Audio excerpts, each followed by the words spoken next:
যে ৰসত চতুৰ যিটোজন কৃষ্ণৰ চৰণে দিয়া মন পৰম সন্তোষে পিউক ৰস অমৃত। যিজন ৰসত চতুৰ তেওঁৰ দ্বাৰাহে ভগৱন্তক এনেকৈ বান্ধিব পাৰে। আৰু সেই দৰ্শনটো বৰ্তমান আমাক দিলে। গতিকে গুৰুজনে এইটোকে কৈছে আমাক যে আমিও যদি ৰসত চতুৰ হ'ব পাৰো তেতিয়াহ'লে আমিও এনেকৈ ভগৱন্ত বস্তুক নিজৰ গৃহত আনি অৱস্থান কৰোৱাব পাৰিম। আৰু সিদ্ধান্তটো দিলে আৰু ভগৱন্তই সন্তুষ্ট হৈ প্ৰকাশ কৰিলে যে কিন্তু মোৰ সমপুত্ৰ নাহি ত্ৰিভুৱনে কলাই জন্মিব মই নাভিত আপোনে। গতিকে মই নাভিৰজাৰ গৃহত কলা ৰূপত জন্ম গ্ৰহণ কৰিম। হেন শুনি নৃপতিৰ ৰংগ ভৈলা মনে সভাৰ্যে নমিনা পৰি কৃষ্ণৰ চৰণে। নিজৰ পত্নী সহিতে পৰিয়াল সহিতে সমস্তজনে ভগৱন্তৰ দুখানী অভয় চৰণত সেৱাভাগী নিবেদন কৰিছে।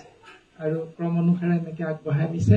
তাৰ পাছত পদবন্ধে প্ৰকাশ কৰিব যে নাভিৰ গৃহত ঋষভৰ জন্ম, পুত্ৰোৎপাদন আৰু ৰাজ্য পালন। এনেকৈ ভগৱন্তই নিজৰ বাক্য ৰাখি নাভিৰজাৰ গৃহত আহি জন্ম গ্ৰহণ কৰিলে।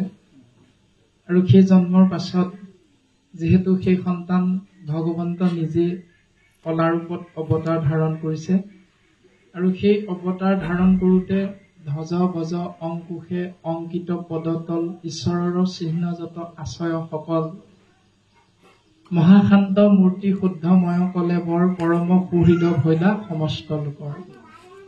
তেওঁ এই সংসাৰৰ সমস্ত জীৱৰ বাবে অতিব সুহৃদ। কিয়নো আমি সকলোৱে জানো যে নামে ধন জন বন্ধু, নামে পিতা মাতা, নাম নিজ সুহৃদ, নামে সেই গতিদাতা। নামেই হল সমস্ত জীৱৰ সুহৃদ প্ৰাণ বন্ধু।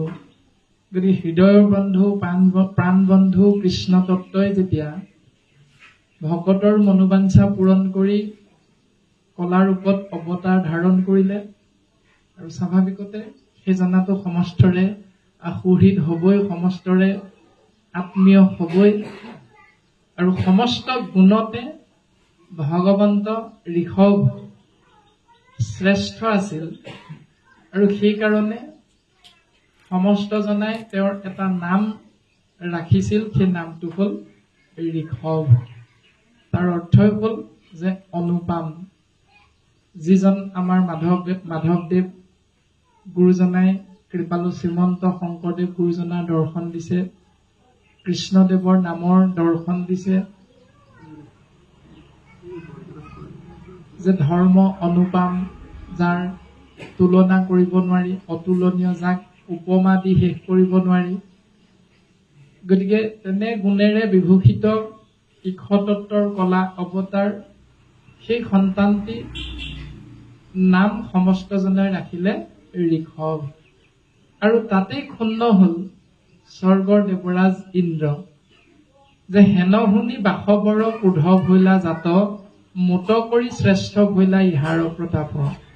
যে সৰ্বগুণ সম্পন্না স্বৰ্গৰ দেৱৰাজ ইন্দ্ৰও আছিল, কিন্তু ইন্দ্ৰই সেইকাৰণে ক্ৰোধান্বিত হৈছে যে মই থাকোঁতে অকণো পৃথিৱীত কোন আহিল যে মোতকৈও গুণত শ্ৰেষ্ঠ, সৰ্বগুণত শ্ৰেষ্ঠ, কিমাননো শক্তিশালী বলৱান গুণৱান, ইয়াক পৰীক্ষা কৰিব লাগিব।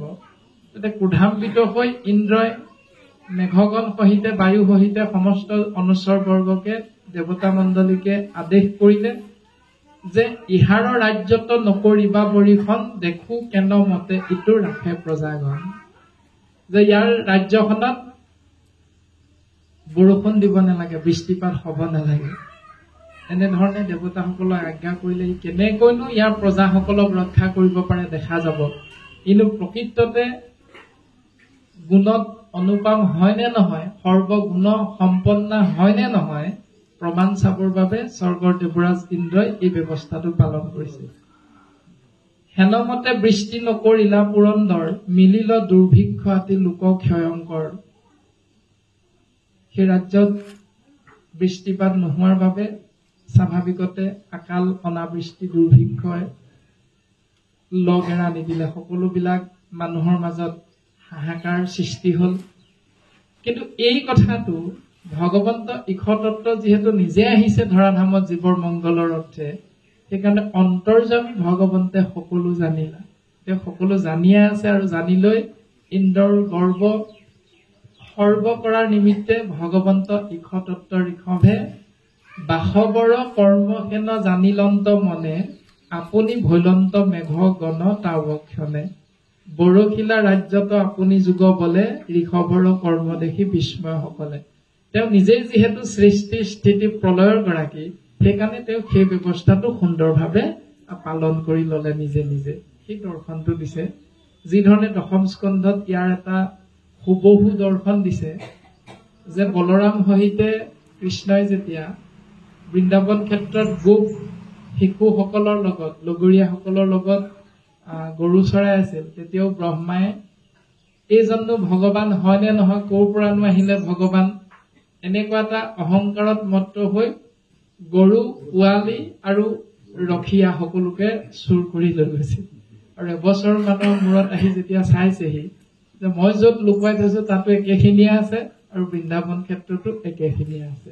ই যিটো দৰ্শন, ভগৱন্তই তেনে মানৱী লীলা কৰিছে ইন্দ্ৰৰ লগত, আৰু যুগ বলে তেওঁ সকলোখিনি কৰ্ম সম্পাদন কৰি লৈছে। আৰু তাতে গৰ্ব চুৰ হৈলা দেখিলন্ত সামৰাজ কৰিলন্ত স্তুতি ইন্দ্ৰে পায়া বৰলাজ।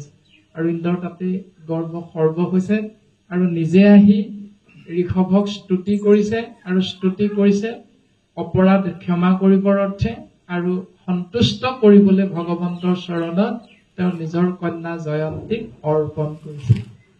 আৰু এইখিনিলৈকে বৰ্তমান প্ৰকাশ কৰিলে যে নিজ কন্যা জয়ন্তীক তান্তে বিহা দিলা দেৱগণ সমে ইন্দ্ৰে ৰংগে চলি গলা। ইন্দ্ৰৰ কন্যা জয়ন্তীৰ লগত ঋষভৰ গৃহস্থী ধৰ্ম পালন হৈছে। তাৰ পাছত কেনেধৰণে পদে কব সন্তান জন্ম হৈছে নে নাই হোৱা, আৰু কিমানজন সন্তান জন্ম হল, তেওঁলোকক কেনেকৈ শিক্ষা দিছে পিতৃয়ে। আৰু আমিও কলিৰ মনুষ্য প্ৰত্যেকে একোজন পিতৃ হৈ আছো, এগৰাকী মাতৃ হৈ আছো। গতিকে পিতৃ হিচাপে আমাৰ দায়িত্ব আৰু কৰ্তব্য কেনেকুৱা সন্তানৰ প্ৰতি, আৰু মাতৃ হিচাপে আমাৰ সন্তানৰ প্ৰতি কেনেকুৱা নিয়ম নীতি আমি পালন কৰিব লাগে, এই সকলোখিনি কথা আজি পাঠৰ জৰিয়তে ওলাব। গতিকে আমি পুনৰ বাপজনাৰ চৰণত সেৱা নিবেদন কৰা ৰামায়াই মনুষ্য ৰূপ ভৈল ভগৱন্ত অপুত্ৰ বুলি নিপতিও অধিকে পালন্ত এহি মতে কত কাল নীলা নিপবৰে পুত্ৰ কদিলন্ত ৰাজ্য পৰম সাদৰে পৰম বৈৰাগ্য আহি মিলিল ৰাজাৰ বুদৰি কাশ্মক কৰিলা পয়োষাৰ নৰ নাৰায়ণ পদ হেউলি নিপতি মহিষী সহিতে পাছে পাইলা মহাগতি নাভি ৰহমান ৰাজা নাহি ত্ৰিভুৱনে যাহাৰ গৃহত হৰি জন্মিল আপোনে পৰম ব্ৰাহ্মণ্য যাৰ ব্ৰাহ্মণ সকলে কৰিলা সাক্ষাৎ মাধৱক ভক্তি বলে পিতৃ বোলে গৈল পাছে ৰাজাৰ তনয় পঢ়িলন্ত গুৰুৰ গৃহত শাস্ত্ৰ চয় দিলন্ত দক্ষিণা চাই শাস্ত্ৰ নিৰন্তৰ আতি অল্প দিনে আহিলন্ত নিজ ঘৰ গৃহস্থৰ ধৰ্মক দেখিয়া ভগৱন্ত মহিষী সহিতে পাছে ৰাজ্য ভুঞ্জিলন্ত অনন্তৰে এক শত পুত্ৰ ভৈলা জাত পিতৃৰ সমান হবে জগতে প্ৰখ্যাত ৰেছ ভৈলা ভৰত গুণত অনুপাম আজিও ভাৰত ভৰষ কহে যাৰ নাম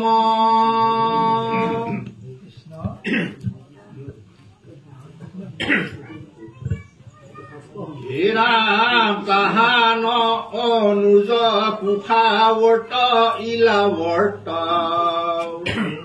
কেতু ভদ্ৰ হেন মলয় অপৰ ব্ৰহ্মাৱৰ্ত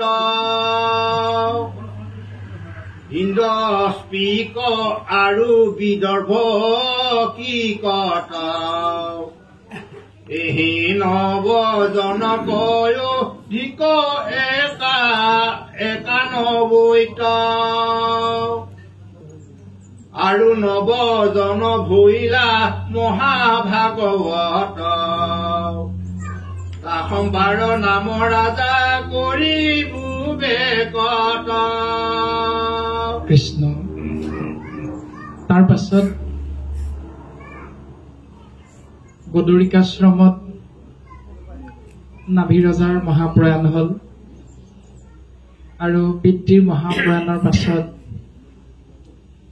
ঋষভে ৰাজ্য পালনৰ বাবে ৰজাৰ আসন অধিকাৰ কৰিছে আৰু ৰজাৰ আসনত বহি তেওঁ ইন্দ্ৰৰ কন্যা জয়ন্তীক বিবাহ কৰি গৃহস্থী ধৰ্ম পালন কৰিছে আৰু গৃহস্থী ধৰ্ম পালন কৰি তেওঁৰ ধৰ্মপত্নী গৰ্ভত জন্ম হৈছে 100 পুত্ৰ অনন্তৰে 100 পুত্ৰ ভৈলা জাত পিতৃৰ সমান হবে জগতে প্ৰখ্যাত যে 100জন পুত্ৰৰ পিতৃ হল ঋষভ আৰু সেই 100জন পুত্ৰ পিতৃ ঋষভৰ দৰে ৰূপে গুণে অতুলনীয় বুলি বৰ্তমান পদবন্ধে প্ৰকাশ কৰিছে। জ্যেষ্ঠজনৰ নাম দিছে জ্যেষ্ঠ ভৈলা ভৰত গুণত অনুপাম আজিও ভাৰত বৰ্ষ কহে যাৰ নাম। আমি যি ৰাজ্যত বাস কৰি আছো এই ৰাজ্যৰ নাম হল অসম আৰু অসম যি দেশৰ অন্তৰ্ভুক্ত সেয়া হল ভাৰতবৰ্ষ আৰু এই ভাৰতবৰ্ষ নামটো হৈছে ঋষভ ঈশ্বৰৰ প্ৰথমজন সন্তান ভৰতৰ নাম অনুসৰি ভাৰতবৰ্ষ। তাৰ পাছত তেওঁৰ ভাতৃ 9জন নাম প্ৰকাশ কৰিলে তাহান অনুজ তেওঁতকৈ 5ৰ 9জন উষাৱৰ্ত ইলাৱৰ্ত কেতু ভদ্ৰসেন মলয় ব্ৰহ্মাৱৰ্ত ইন্দ্ৰস্পৃক বিদৰ্ভ আৰু কিকত এই 9জন। তাৰ পাছত এহি নৱজন অধিক 91 আৰু নৱজন ভৈলা মহাভাগৱত। তাৰ পাছত 81জন কৰ্মকাণ্ডী ব্ৰাহ্মণ আৰু তাৰ পাছত 9জন পৰম বৈষ্ণৱ। এনেকৈ 100জন সন্তানৰ দৰ্শন দিছে আৰু বৰ্তমান বাপে এইখিনিলৈকে আগবঢ়াই দিলে যে বাকী 9জনৰ নামটো কবলৈ আগবাঢ়িছে পদবন্ধে।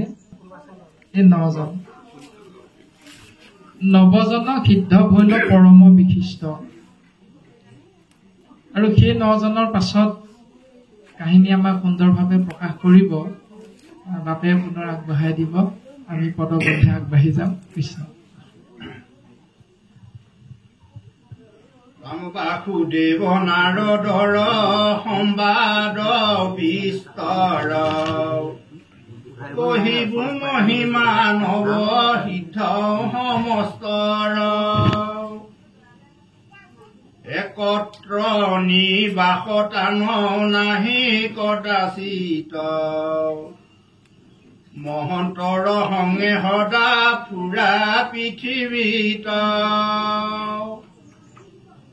অপৰ একাশীজন ভৈলন্ত ব্ৰাহ্মণ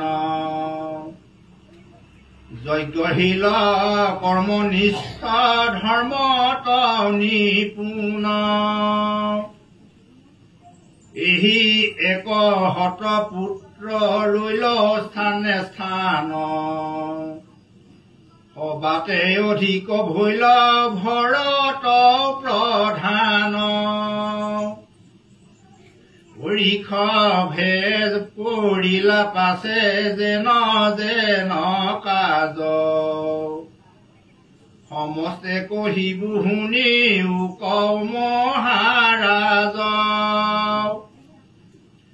বিদৰ ৰহস্য যিটো ভকতি উপায়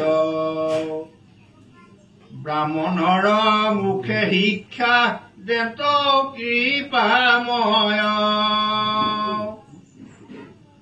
লোকৰ মিলিলয় অনুৰাগ অতিশয় ঋষভত পৰে লোকে আনে নজানয় কালে আহি ঋষভৰ নিৰ্বতিল চিত আচৰিলা যুগ যিটো আতি বিপৰীত কৃষ্ণ সুন্দৰভাৱে পদবন্ধে প্ৰকাশ কৰিছে যে 100জন পুত্ৰৰ ভিতৰত ভৰত হল শ্ৰেষ্ঠ আৰু জ্যেষ্ঠ তাৰ পাছত 9জন পিতৃৰ পৰা উত্তৰাধিকাৰী সূত্ৰে 9খন ৰাজ্য ৰজা হৈ জীৱন অতিবাহিত কৰিলে তাৰ পাছত 81জন যজ্ঞশীল কৰ্মনিষ্ঠ ধৰ্মত নিপুণ ভৈলন্ত ব্ৰাহ্মণ পদবন্ধে আমাক এনেকৈ সিদ্ধান্ত দিছে তাৰ পাছত সবাতে অধিক ভৈল ভৰত প্ৰধান সকলোতকৈ শ্ৰেষ্ঠ আৰু জ্যেষ্ঠ হিচাপে ভৰতৰ নামেই মানুহৰ মুখে মুখে ওলাবলৈ ধৰিলে তাৰ পাছত গুৰুজন বস্তুৱে আমাক দৰ্শন দিছে যিহেতু ঋষভ চৰিল সেইকাৰণে ঋষভে কৰিলা পাছে যেন যেন কাজ সমস্তে কহিবু শুনি হুক মহাৰাজ হুকগুৰুৱে ৰজা পৰীক্ষিতৰ আগত প্ৰকাশ কৰিছে যে সেই ৰাজন পৰীক্ষিত ইয়াৰ পাছত ঋষভে কেনে কেনে ধৰণে গৃহস্থী ধৰ্ম নিজৰ পুত্ৰৰ সহিতে আগবঢ়াই নিছে সেই কথাখিনি আমি তোমাৰ আগত কবলৈ আগবাঢ়িছো সেই ৰাজন পৰীক্ষিত তুমি শুনা বেদৰ ৰহস্য যিটো ভকতি উপায় ব্ৰাহ্মণৰ মুখে শিক্ষা দেন্ত কৃপাময় যে বেদৰ যি ৰহস্য ভগৱন্ত ইক্ষতত্ত্ব কৃষ্ণদেৱে উদ্ধৱৰ আগত প্ৰকাশ কৰিছিল একাদশ স্কন্ধত বৈকুণ্ঠ প্ৰয়াণৰ প্ৰাকমুহূৰ্তত যে জ্ঞান কৰ্ম ভকতি কহিলো কৰি ভেদ ভকতি পৰম পন্থ দিলো পৰিচ্ছেদ যে বেদৰ যি ৰহস্য জ্ঞান কৰ্ম প্ৰবৃত্তি আৰু নিবৃত্তি ইয়াৰ ভিতৰত নিবৃত্তি পথ ভকতি হল জীৱৰ কাৰণ কাৰণ হেতু নাৰায়ণ তত্ত্বৰ গুঞ্জ ইয়ে হল ৰহস্য আৰু সেই ৰহস্য তত্ত্ব ঋষভে চিন্তা কৰিছে যে মোৰ পুত্ৰসকলক ব্ৰাহ্মণসকলৰ মুখেৰে এই ৰহস্য তত্ত্বৰ জ্ঞান মই দিব লাগিব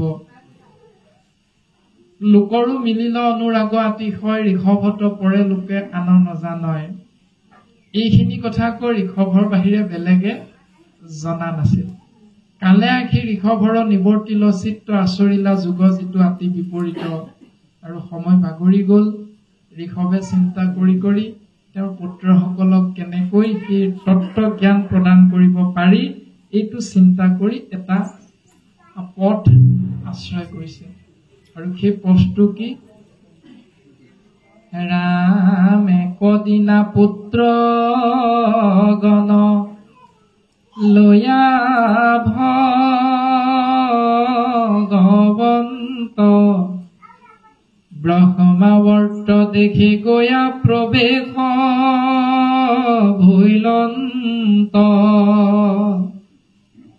ব্ৰহ্ম ঋষি গণে তাত আছে ভাকৰি প্ৰণামী বখিলা পুত্ৰ গণ সংগে কৰি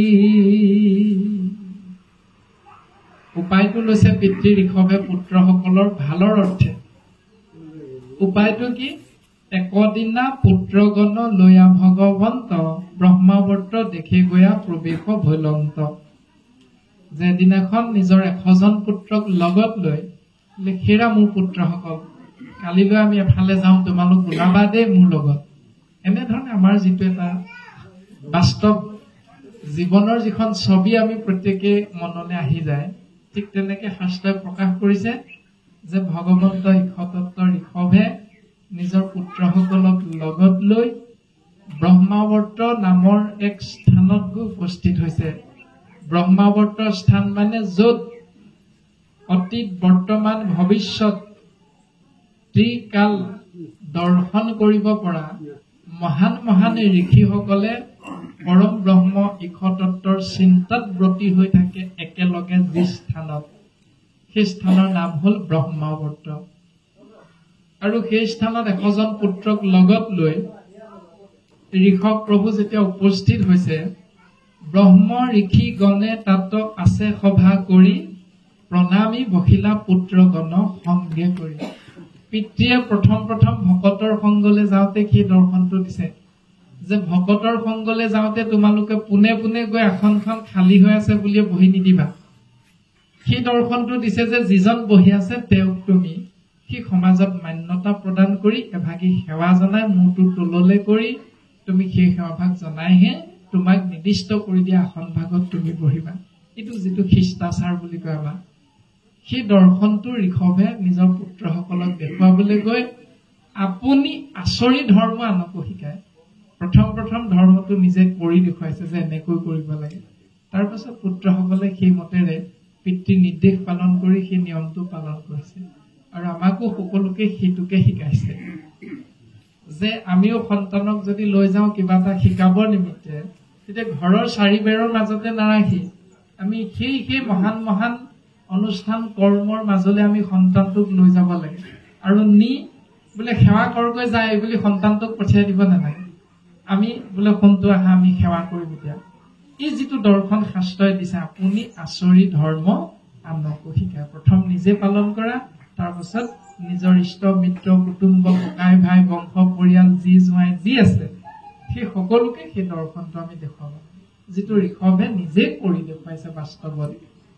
তাৰ পাছত প্ৰকাশ কৰিলে ঋষভ বদতি শুনি উপপুত্ৰগণ, কহিব তোমাতক আজি কথা বিতোপন।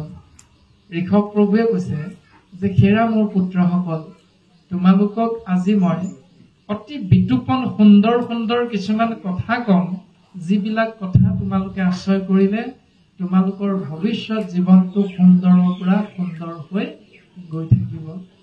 গতিকে তোমালোকে যদি ইচ্ছা কৰা মই সেই সুন্দৰ কথাখিনি তোমালোকৰ আগত অৱতাৰণা কৰিব পাৰো। এইখিনিতে আমাৰ বাপে এটা কথা কৈ গৈছিল অকণমান আগতে, সেই দৰ্শনটো দিছে যে ভাল কথা আশ্ৰয় কৰিবৰ বাবে আমি পুত্ৰটোক পোনে পোনে দেউতাক বা মাকে কোৱাতকৈ যদি সমাজৰ মাজলৈ লৈ গৈ বা 2-4জন বহুৱাই লৈ মাতি আনি আমি যদি সেই আলোচনাটোৰ মাধ্যমেৰে সন্তানটোক জ্ঞান দিবলৈ যাওঁ, তেতিয়া শাস্ত্ৰই সেইটো শুদ্ধ আৰু উত্তম পথ বুলি কৈছে। যিটো আজি আমাৰ সেউসী বাপজনাই কৰিছে নাতিয়েকৰ জন্মদিন, গতিকে তেওঁ এইকেইটা কথা কৈ দিব পাৰে পোনে পোনে যে এনেকুৱা নকৰিবি, এনেকুৱা নকৰিবি, এনেকুৱা কৰিবি, এনেকুৱা কৰিবি। সেইকেইটা নাই কোৱা। আপোনালোকক মাতিছে মহামহন্তক ভকত বৈষ্ণৱক আৰু নিমন্ত্ৰণ কৰি আনি সেইকেইটা কথাকে আলোচনাৰ মাধ্যমেৰে আমি নিজৰ সন্তান বা নিজৰ পত্নী বা আমি নিজেও সেইটো জ্ঞান লবৰ বাবে চেষ্টা কৰো, যিটো শাস্ত্ৰই শুদ্ধ পথ হিচাপে আমাক দৰ্শন কৰিছে। তাৰ পিছত বিতুপন কথাখিনি প্ৰকাশ কৰিব, বাপে অকণমান আগবঢ়াই দিব। এক দিনা পুত্ৰ গণ লৈয়া ভগৱন্ত, ব্ৰহ্মাৱৰ্ত দেখে গয়া প্ৰৱেশ বৰন্ত।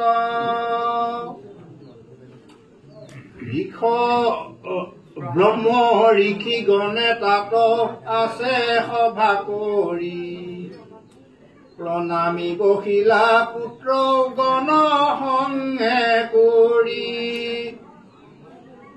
বৃষ ভৱদতী শুনি উপপুত্ৰ গণ কহিবো তোমাতই আজি কথা বিতোপন মনুষ্য শৰীৰ জানা মুকুতিৰ দ্বাৰ বিষয় সুখত তাকে নকৰি উনাৰ সুকৰৰো আছে বিষয়ৰ ভোগজত বিস্তাৰ ভোজনে সুকৰীৰ সম্ভোগত বিষ্ঠা তুল্য বিষয়ক এতেকেতে জীৱা দিগতপ কৰি হবে হৰিক ভজিবা ব্ৰহ্মানন্দ সুখক লোভিবা অবিকলে তাহাৰো উপায় কহো শুনিও সকলে মহন্তৰ সেৱা জানা মুকুতিৰ দ্বাৰ শ্ৰী সংমিৰ সংগ নৰকক যাইবাৰ এহি দুই গোটা পথ বন্ধৰ মুখ্যৰ জানিয়া মহন্ত সংগ লৈও কহতৰ কৃষ্ণ ঋষভ প্ৰভুৱে তেওঁ পুত্ৰসকলক সেই বিতোপন কথাৰ অৱতাৰণা কৰিছে আৰু সেই বিতোপন কথাৰ প্ৰথম দৰ্শনটো দিছে যে সেই মোৰ পুত্ৰসকল তুমি শুনাচোন যে মনুষ্য শৰীৰ জানা মুকুতিৰ দ্বাৰ বিষয় সুখত তাকে নকৰিও নাৰ 84 লক্ষবাৰ বিভিন্ন যোনিত আমি আত্মাতত্ব অৱস্থান কৰি ভ্ৰমণ কৰি আহি একেবাৰে শেষত মনুষ্য জন্মত আমি এই সংসাৰত অৱতীৰ্ণ হওঁ মনুষ্য জন্মটো আমি লাভ কৰো এই সকলোখিনি অতিক্ৰম কৰি আহোঁতে ঋষভ প্ৰভুৱে পুত্ৰসকলক সিদ্ধান্ত দিছে যে সেই মোৰ পুত্ৰসকল মনুষ্য শৰীৰত যেতিয়ালৈকে আত্মাতত্ব প্ৰৱেশ নকৰে তেতিয়ালৈকে আত্মাতত্ব এই সংসাৰৰ পৰা মুক্তি লভিব নোৱাৰে সেইকাৰণে এই পৰম তত্ত্বটো অনুধাৱন কৰি এই পৰম তত্ত্বটো উপলব্ধি কৰি সেই মোৰ পুত্ৰসকল তোমালোকে বিষয় সুখত তাকে নকৰিও নাৰ মানে নৰক অৰ্থাৎ বিষয় সুখত উটি ভাহি গৈ মনুষ্য শৰীৰটো সহিতে গৃহস্থী ধৰ্ম পালন কৰা এই সংসাৰখনত তুমি নিজকে নৰকত অৱস্থান কৰোৱা ব্যৱস্থালৈ লৈ নাযাবা এটা উদাহৰণ দিছে সুকৰৰো আছে বিষয়ৰ ভোগ যত বিস্তাৰ ভোজনে সুকৰীৰ সম্ভোগত বিষ্ঠাতুল্য বিষয়ক এতেকে তেজিবা দিব্য তপ কৰি হবে হৰিক ভজিবা শুকৰ মানে হল গাহৰি যে গাহৰি নামৰ প্ৰাণীটোৰো বিষয় সুখ ভোগ কৰিব পৰা ক্ষমতা আছে আৰু আমি সকলোৱে দেখা পাওঁ প্ৰমাণ যে গাহৰিয়ে বংশ বিস্তাৰ কৰিবলৈ এবাৰত অতি কমেও 10টামান পোৱালি জন্ম দিয়ে কিন্তু মনুষ্যই বাকী ইতৰ প্ৰাণীবিলাকৰ বিপৰীতে 1 বছৰৰ মূৰত কেৱল এটিহে বা দুটিহে সন্তান জন্ম দিব পাৰে একেলগে এই যে ব্যৱস্থাটো গাহৰিয়ে আহাৰ হিচাপে কি খায় য'ত গিৰিহতজনে আহাৰ দিয়ে দানা পানী দিয়ে সেই দানা খাই যি স্থানত বান্ধি থয় গিৰিহতে মালিকজনে সেই স্থানতে বিষ্ঠা ত্যাগ কৰি বিষ্ঠা মূত্ৰ ত্যাগ কৰি তাতেই জন্ম হোৱা কীট পতংগ বিলাকক আহাৰ হিচাপে মুখেৰে খুচৰি খুচৰি সেইবিলাক খায় গ্ৰহণ কৰে জীৱনটো অতিবাহিত কৰে আৰু এনেকৈ এটা জীৱন অতিবাহিত কৰা সেই শুকৰৰ মানে গাহৰিৰ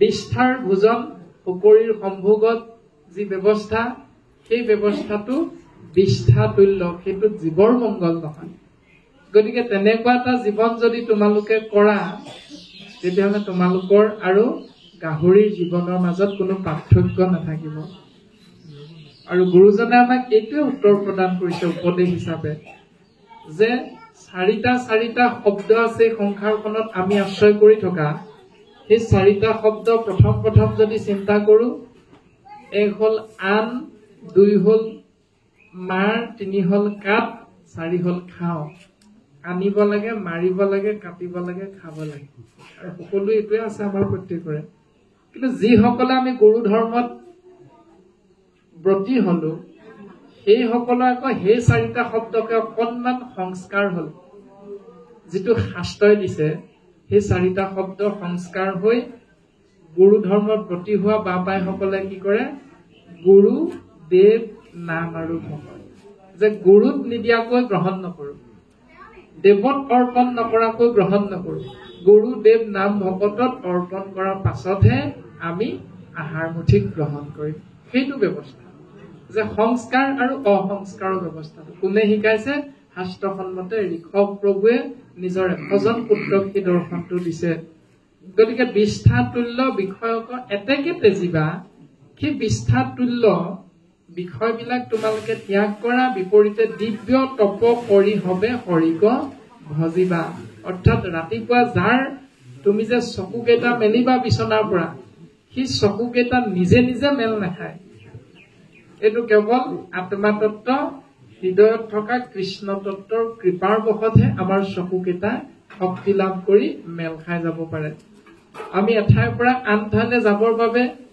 হৰিকেইটাৰ শক্তিটো কোনে দিয়ে কেৱল ঈশ্বৰতত্ত্ব কৃষ্ণদেৱে পৰমাত্মা ৰূপে যিহেতু হৃদয়ত আছে সেইকাৰণে হৃদয়ত থকা সেই পৰমাত্মা ঈশ্বৰতত্ত্বক চিন্তা কৰি তেওঁৰ কৃপাধন্য হৈ যিহেতু আমি এখন সংসাৰত বৰ্তি থাকিব পাৰিছো সেইকাৰণে প্ৰত্যেক মুহূৰ্ততে তেওঁ ভাল পোৱা আহাৰ তেওঁ ভাল পোৱা কথোপকথন তেওঁ ভাল পোৱা সংগ তেওঁ ভাল লগা কৰ্ম আদিবিলাকৰ মাজেৰেহে জীৱনটো আগবঢ়াই নিবলৈ চেষ্টা কৰিবা এইটোকে দিব্য তপ হিচাপে প্ৰকাশ কৰিছে যে দিব্য তপ কৰি হবে হৰিক ভজিবা অতিথি দেৱো ভৱ অতিথি এজন আহিলে তেওঁক ঈশ্বৰ সঠিক জ্ঞান কৰা পিতৃ দেৱো ভৱ মাতৃ দেৱো ভৱ পিতৃ মাতৃৰ কৃপাৰ বশতহে যিহেতু আমি এই বিনন্দীয়া সংসাৰখন দৰ্শন পালো সেইকাৰণে পিতৃ মাতৃ আৰু অতিথি শাস্ত্ৰই কৈছে ঈশ্বৰ জ্ঞান কৰিবা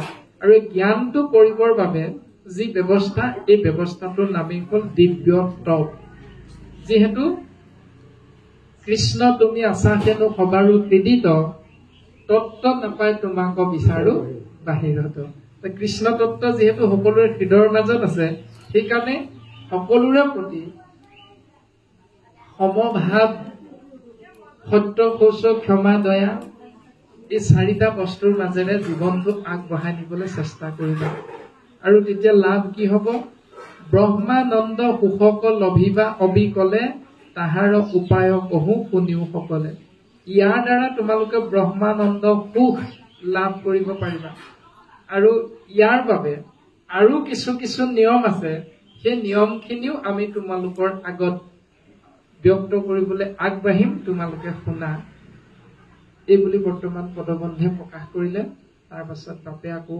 আগবঢ়াই দিব যে মহন্তৰ সেৱা জানা মুকুতিৰ দ্বাৰ এটা উত্তৰ দিলে মহন্তৰ সংগই হল জীৱৰ মুক্তিৰ দুৱাৰখন খোল খুৱাই দিয়া তাৰ পাছত সিদ্ধান্ত দিলে স্ত্ৰী সংগীৰ সংগ নৰসুখ যাইবাৰ যদি স্ত্ৰীৰ সংগ আশ্ৰয় কৰি মহন্তৰ সংগ ত্যাগ কৰা তেতিয়াহ'লে স্ত্ৰীৰ সংগত নৰকৰ পথ মহন্তৰ সংগত মুকুতিৰ পথ লবা কোনটো যদি মহন্তৰ সংগ লব বিচাৰো তেতিয়াহ'লে স্ত্ৰীক এৰিব লাগিব যদি নৰকৰ পথটো আশ্ৰয় কৰো তেতিয়াহ'লে মহন্তৰ পথটো ত্যাগ কৰিব লাগিব।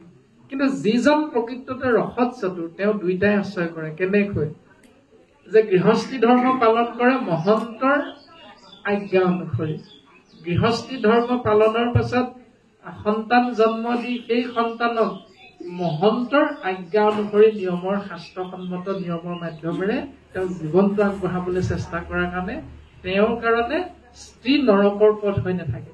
তেওঁৰ কাৰণে স্ত্ৰীও গৈ মহন্তৰ সংগত আশ্ৰয় কৰি মুকুতি দ্বাৰলে ৰূপান্তৰিত কৰি লয়। এই ব্যৱস্থাটো শাস্ত্ৰই আমাক দিছে।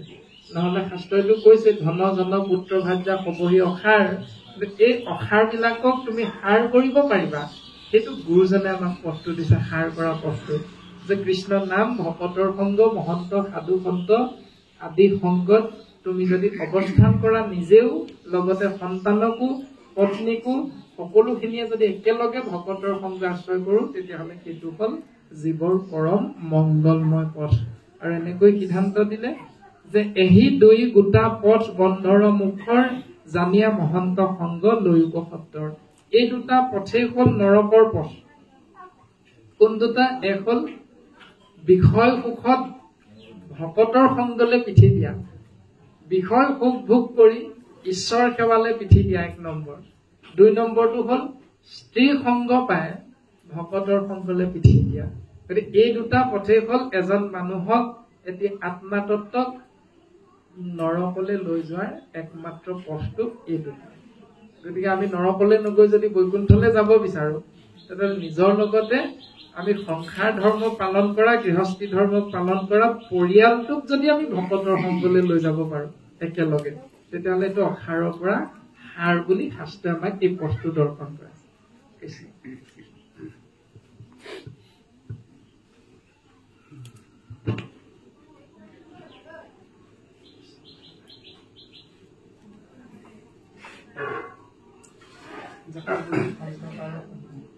ৰাম জাক বুলি সন্ত তাৰ শুনিও লক্ষণ, মোৰ পাদ পদ্মে যাৰ নুগুচয় মন, মহাশুদ্ধ চিত কাম ক্ৰোধ বিবৰ্জিত, ভূত দায়া যাহাৰ সবাতে শুদ্ধ চিত, মই ঈশ্বৰত যাৰ সদা ভৈল ৰতি, ধন জন গৃহত নকৰে আশকতি, দেহৰ নিৰ্বাহ পদে যিহব ধনত, তাহাত অধিকে কৰি নবাঞ্চে মনত, ইহাকে বুলিবা সাধু জানা পুত্ৰ গণ, শুনিও কহুৱাবে সাধুৰ লক্ষণ অসাধু লক্ষণ। কৃষ্ণ, সেই মোৰ পুত্ৰসকল তোমালোকে শুনাচোন, এই দুইটা পথ যিহেতু বন্ধনৰ পথ, ইয়াত থাকিলে জীৱই মুখ্য প্ৰাপ্তি নহয়। সেইকাৰণে সন্তৰ সংগ লোৱা, মহন্তৰ সংগ লোৱা। এতিয়া সন্ত কোনজনৰ কথা কোৱা হৈছে তাকো আমি তোমালোকৰ আগত চিনাকি কৰি দিওঁ, শুনা। জাক বুলি সন্ত তাৰ শুনিও লক্ষণ। সন্ত কোনজন চিনি পাবলৈ হলে লক্ষণটো চিনাকি হৈ লোৱা। লক্ষণটো হ'ল মূৰ পাদ পদ্মে যাৰ নুগুচয় মন। 1 নম্বৰ নিয়মটো যে ঈশ্বৰৰ চৰণ চিন্তা কৰাৰ বাহিৰে বেলেগ চিন্তা নকৰে। আৰু সন্তৰ 1 নম্বৰ লক্ষণ। 2 নম্বৰ লক্ষণটো হৈছে মহাশুদ্ধ চিত্ত কাম ক্ৰোধ বিবৰ্জিত। তেওঁ মহাশুদ্ধ চিত্ত কাম ক্ৰোধ এইবিলাকৰ পৰা বিবৰ্জিত। অৰ্থাৎ এইবিলাক যাৰ নাথাকে, যে যিকোনো এটা কথা কোনোবাই কৈ দিলে আমাৰ স্বাভাৱিক চিন্তাটো হল তই মোক এনেকে কেলে কবি, আমাৰ চিন্তা এটা থাকে। নহলেও কাৰোবাৰ মুখত শুনাৰ লগে লগে বোলে সেই সেইদিনা তোমাৰ বিষয়ে হলে আমুকে এনেকে কৈছিলে, আৰু তেতিয়া স্বাভাৱিকতে কথাটো সঁচা নে মিছা সেইটো আমাৰ মনলৈ নাহে। তেওঁ কিজান এনেই কৈ দিছে আমাক, তেওঁৰ প্ৰতি বিদ্বেষ ভাৱটো আনিবৰ বাবেই কিজান এনেকৈ কৈছে, এইটো আমাৰ মনলৈ নাহে। আমাৰ পোনপটীয়া উত্তৰটো হ'ব সি মোক তেনেকে কলে নি, ঠিক আছে তাকো চাই ল'ম, এইটো আমাৰ মনলৈ স্বাভাৱিকতে আহে। কিন্তু শাস্ত্ৰই কৈছে সেইজন সন্ত নহয়। সন্ত সেইজন যিজন কাম ক্ৰোধ লোভ মোহৰ পৰা দূৰত থাকে, যিজন মহাশুদ্ধ। ভূত দায়া যাহাৰ সবাতে শুদ্ধ চিত, বুৰণ বুৰণ গজন ভ্ৰমণ, এই চাৰিমুঠি জীৱৰ প্ৰতি যাৰ দয়া কৰোণা এই ভাৱটো অনবৰতে আহি থাকে, বা কৰ্মত যাৰ এইটো দেখা পোৱা যায়, সেই দৰ্শনটো যাৰ থাকে, মই ঈশ্বৰ ৰত যাৰ সদা ভৈল ৰতি। 3 নম্বৰতে কলে মই ঈশ্বৰ পৰমাত্মা মোৰ চৰণত মোৰ চিন্তাত যিজন সদায় ৰতি হৈ গল। ধন জন গৃহত নকৰে আশগতি, ধনৰ প্ৰতি লিপ্সা নাই, কোনো ব্যক্তিৰ প্ৰতি এওঁ মোৰ, অৰ্থাৎ আমাৰ যে এটা চিন্তা থাকে মোৰ ল'ৰা বুলি, যে মোৰ ল'ৰাটো মেট্ৰিক পাছ কৰিলে হয় আৰু ভালকে। এই নামঘৰত যে আমি চাকি এগছ জ্বলাওঁতে ভাবো ঈশ্বৰক, হে প্ৰভু মোৰ ল'ৰাটো যাতে ভালকে পাছ কৰে, উত্তীৰ্ণ হয়, গাঁওখনত যাতে মোৰ ল'ৰাটোৱে ভালকে পাছ কৰি মোৰ ঘৰখনৰ যিটো দৰ্শন নাম সেইটো যাতে উজ্বলাই তুলিব পাৰে। কিন্তু সেইজনক সন্ত বুলি নাই কোৱা শাস্ত্ৰই। শাস্ত্ৰই সন্ত বুলি সেইজনক কৈছে যিজনে এইবাৰ 25 বৰ্ষত যিমান মেট্ৰিক পৰীক্ষাত অৱতীৰ্ণ পৰীক্ষাৰ্থী, সেই প্ৰভু সকলো পৰীক্ষাৰ্থীকে যেন তুমি কৃপা কৰি সুখ্যাতিৰে পাছ কৰাই দিয়া, এই বুলি যিজনে নামঘৰত বন্তি গছ জ্বলাওঁতে ভাবিলে, সকলোৰে প্ৰতি সমান যিটো চিন্তা ভাৱনা, যে মোৰ ল'ৰাটোহে পাছ কৰক বুলি নাভাবি সকলো পৰীক্ষাৰ্থী প্ৰতি প্ৰভু তুমি যেন এক কণিকা কৃপা কৰা, এই যিটো ভাৱনা, এনেকৈ যিজনে ভাৱনাটো ৰাখে সেইজনকহে শাস্ত্ৰই কৈছে যে সন্ত পুৰুষ। ধন জন গৃহত নকৰে আশগতি। তাৰ পাছত কলে দেহৰ নিৰ্বাহ পদে যিসব ধনত, তাহাৰ অধিক কৰি নবাঞ্চে মনত। আকৌ অকণমান উত্তৰ দিলে আমাৰ প্ৰশ্নটো হৈ যাব পাৰে যে ধনত যদি আশগতি নাথাকে তেতিয়াহ'লে খাম কি, পিন্ধিম কি, কিবা এটাতো লাগিব পিন্ধিবলৈ। যদি পইচাটো নিদিওঁ কৃষ্ণ বুলি কৈ দিওঁ, দোকানীয়াটো আপোনাক মোক ধুতি এখন দি নপঠায়, দিব জানো? কিবা এটা পইচা আমি বিনিময় দিব লাগিব, তেতিয়াহে আমাক সেই ব্যৱস্থাটো দোকানীও কৰি দিব। ঠিক সেইটোৰ কথাৰ প্ৰতিও গুৰুজনাই গুৰুত্ব দিছে। গুৰুজনাৰ দৰ্শনটো ইমান সুন্দৰ যে দেহৰ নিৰ্বাহ পদে যিসব ধনত, অৰ্থাৎ দেহটোক সুৰক্ষা দিবৰ বাবে, দেহটোত শক্তি দিবৰ বাবে যিকণ আহাৰ প্ৰয়োজন, সেই আহাৰকণ সংগ্ৰহ কৰিবৰ বাবে যিকেইটা টকাৰ প্ৰয়োজন, যাক আমি ধন বুলি কওঁ, সেই ধনৰ ৰাশিৰ বাহিৰে তাতকে অধিক নিবিচৰাটো সন্তৰ লক্ষণ বুলি কৈছে।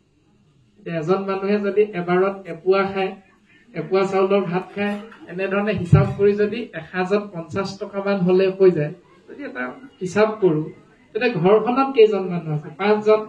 তেতিয়াহ'লে তেওঁক এসাঁজত 250 টকা লাগিব। 5 জনৰ কাৰণে 250 টকা।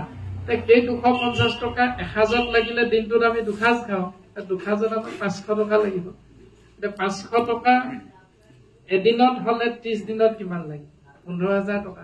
এতিয়া আপুনি মই দৰমহাটো যদি 1 লাখ টকা পাওঁ, বাকী কি কৰিব? 85,000 পইচা কৰিব কি? সেই 85,000 পইচা আমি কি কৰিম? দুমহলীয়া ঘৰ এটা বনাম, দুমহলীয়া ঘৰটোত আচবাব লগাম, এচিৰ পৰা আৰম্ভ কৰি একদম ফ্ৰিজ, ৰেফ্ৰিজাৰেটৰ আদি কৰি গোটেইখিনি বস্তু আমাৰ নিজৰ সুখৰ বাবে ৰাখিম।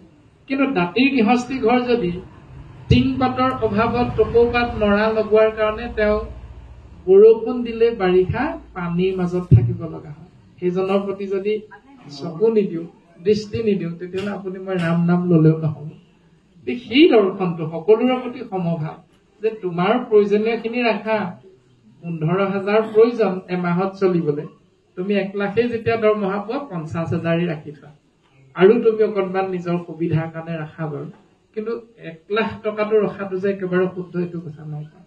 কিন্তু কষ্ট কৰিয়ে আমি পাইছো, সেইটো এটা দৰ্শন থাকে যে মই 1 লাখ টকাটো কি আজি এনেই পাইছো নি, চৰকাৰৰ চাকৰিটো মই এনেই পাইছো নি, মই দৌৰিবলৈ গৈছো আৰু কষ্ট কৰি দিনক ৰাতি গৈ মই পঢ়িছো, গতিকে কেৰাচিন তেল খৰচ হৈছে, বিজুলী বাতিত মই গৈ সেইবিলাক বিল দিবলগীয়া হৈছে, গতিকে সেই বিলৰ যিটো কষ্ট হৈছিল সেই কষ্টৰ বিনিময়তহে আমি এতিয়া চাকৰিটো পাইছো, গতিকে মই তাক কেলে দিম, এইটো চিন্তা আমাৰ আহি যায়।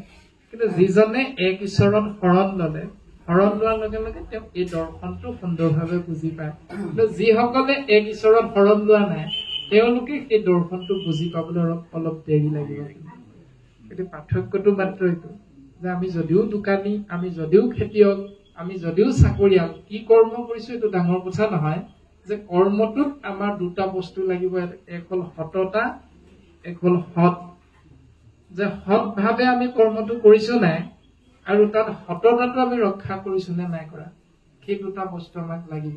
আমি ভকতেই হওঁ, অভকতেই হওঁ, আমি চাকৰিয়ালে হওঁ, খেতিয়কে হওঁ, আমি শিক্ষকেই হওঁ, পকা মিস্ত্ৰীয়ে হওঁ, কোনো কথা নাই। পকা মিস্ত্ৰী হলেও আমি এনেকুৱা হব নালাগিব যে কেৱল 8 ঘণ্টা কামটো কৰিমগৈ, কামটো কেৱল পইচা কেইটা আশাতহে কৰিম। এইটো পইচাটো ল'ম কিন্তু কামটোত আমি গুৰুত্ব দিব লাগিব। যে ফাং ফুংকে কাম এটা কৰি পইচাটো লৈ যায়, এওঁলোকৰনো পইচা কিহে খায়, এই বুলি ভাবি যদি আমি সৰকাবলৈ যাওঁ তেতিয়াহ'লে সিজনতকে ইজনহে বেছি দুখী বুলি কৈছে, কামচোৰ বুলি যিটো কয়। গতিকে আমি প্ৰত্যেকটো কথা সুন্দৰভাৱে শাস্ত্ৰসন্মতে চিন্তা কৰিব লাগিব। আৰু এইখিনি কথাকে বিষয় ব্যৱস্থাটোৰ কথাও গুৰুজনাই গুৰুত্ব দিছে। গুৰুজনাই একো নাই কোৱা যে কাম বন নকৰি কেৱল কৃষ্ণ কৃষ্ণ কৈ ঘূৰি ফুৰাই বুলিও নাই কোৱা। গুৰুজনাৰ দৰ্শন এইটো নহয়, কিন্তু শুদ্ধ দৰ্শনটো দিলে শ্ৰৱণ কীৰ্তন কৰি বৈকুণ্ঠক যায়, ধৰ্ম অৰ্থ কাম মোক্ষ সবে আতপায়। যে ধৰ্ম অৰ্থ কাম আৰু মোক্ষ চতুৰ্বৰ্গ সহজতে সাধন হয় কেৱল কৃষ্ণ নামৰ মাজেৰে জীৱনটো আগবঢ়াই নিয়ে। আৰু সেইকাৰণে আমি খেতি কৰোঁতে কি কৰো, যেতিয়া কঠীয়া পাৰিম তেতিয়া গুৰু দেৱ নাম ভকতত দিম বুলিহে কঠীয়া পাৰো। আকৌ 9 মুঠি খাওঁতে যদি তাৰ বিপৰীতটো পালন কৰো, সেইখিনিত আমাৰ ভুলটো হৈ যায়। যিটো গুৰুত দিম, দেৱত দিম, ভকতত দিম, নামত দিম এই বুলি কৈ কঠীয়া পাৰিলো, আৰু 9 মুঠি খাবৰ সময়তো গুৰু দেৱ নাম ভকততে আমি অৰ্পণ কৰিব লাগিব। এইটো শুদ্ধ নিয়মটো কথা কৈছে যে ভগৱন্তক অৰ্পণ কৰি আগবঢ়াৰ কাৰণেহে খেতিটো সুন্দৰ হল। যদি ভগৱন্তক অৰ্পণ নকৰাকৈ আমি খেতি কৰিলোহেঁতেন তেনে সিমান সুন্দৰতা বা শুদ্ধ ফচল আমি লাভ কৰিব নোৱাৰিলোহেঁতেন। এইটোহে কৈছে শাস্ত্ৰই, যে কাম বন নকৰি ঘৰে ঘৰে গৈ খুজি ফুৰিম এইটো কথা নাই কোৱা।